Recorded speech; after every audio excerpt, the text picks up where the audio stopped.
नमस्कार। अब चर्चा करेंगे ब्रूनर के सिद्धांत की।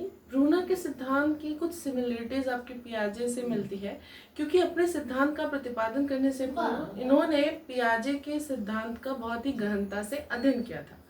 उनकी विकास की अवस्थाओं का अध्ययन करने के बाद इन्होंने देखा कि बच्चा कैसे सीखता है या सीख सकता है, किस प्रकार से ज़्यादा बेटर उसको सिखा सकते हैं।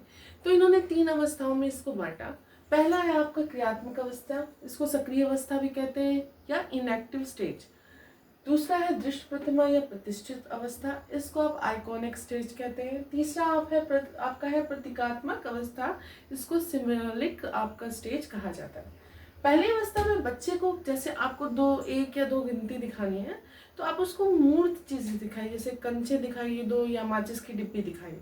दूसरा दृश्य प्रतिमा में आप उसको उस चीज का चित्र बनाए, जैसे कि किताबों में रहता है छोटे बच्चों के लिए, आप उसका चित्र बना के दिखाएंगे। तीसरे स्टेज में आप उसको डायरेक्टली क्या दिखाएंगे कि 1 2 मतलब जितने भी संख्या है उसको डायरेक्ट आप सिंबल में करके दिखाएंगे।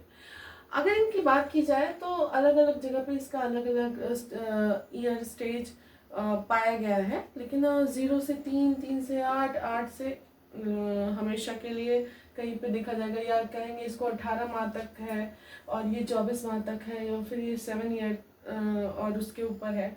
तो यहाँ पे इनकी अगर बात करें क्रियात्मक अवस्था की, तो इसमें मूर्त एवं प्रत्यक्ष अनुभव कराया जाता है कि आप उसको असली चीज दिखाओ सिखाने के लिए कि नहीं ये देखो 2 टॉफी है।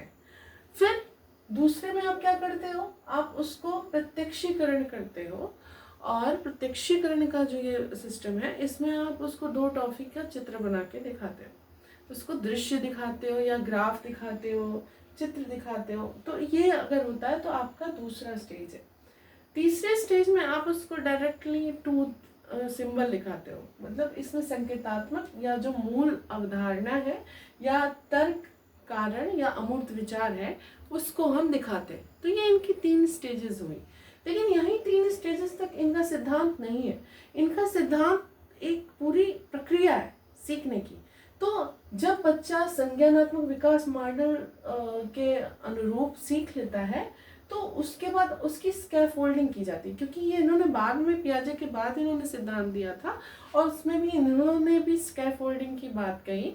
और स्कैफोल्डिंग मतलब सहयोगात्मक निर्देशन और दक्षता संवर्धन के लिए इन्होंने बात कही है। जैसे कि हमने पिछले वीडियो में चर्चा की, स्कैफोल्डिंग मतलब एक टेम्पररी आप सपोर्ट दे रहे हो, जैसे आपको छत डालना है तो उसमें लकड़ी के आप वो लगाते हो, मतलब ढेर सारे गुटके और बड़ी बड़ी लकड़ियाँ सपोर्ट के लिए, बाद में वो जब स्टेबल हो जाता है तो निकाल लेते हो। तो इस तरह से टीचर या जो मोर नॉलेजेबल अदर है वो आपको एक स्कैफोल्डिंग देता है, एक टेम्पररी ढांचा देता है सपोर्ट के लिए।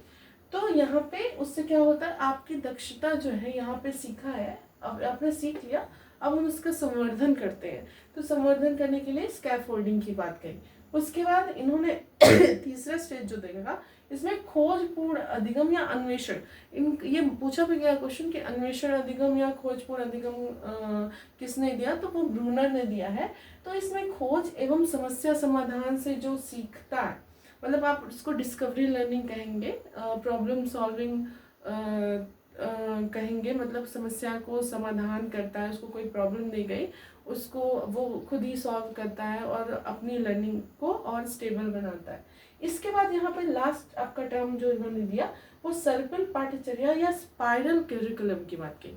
ये करिकुलम आपने शायद ही हो सकता है सुना ही हो, लेकिन अगर नहीं सुना है तो इसकी हम चर्चा करेंगे। स्पाइरल आप ऐसे एक स्ट्रक्चर देखते हो जिसमें नीचे से ऊपर की ओर कठिनता जो आपकी कठिनाई स्तर है बढ़ती रहती है।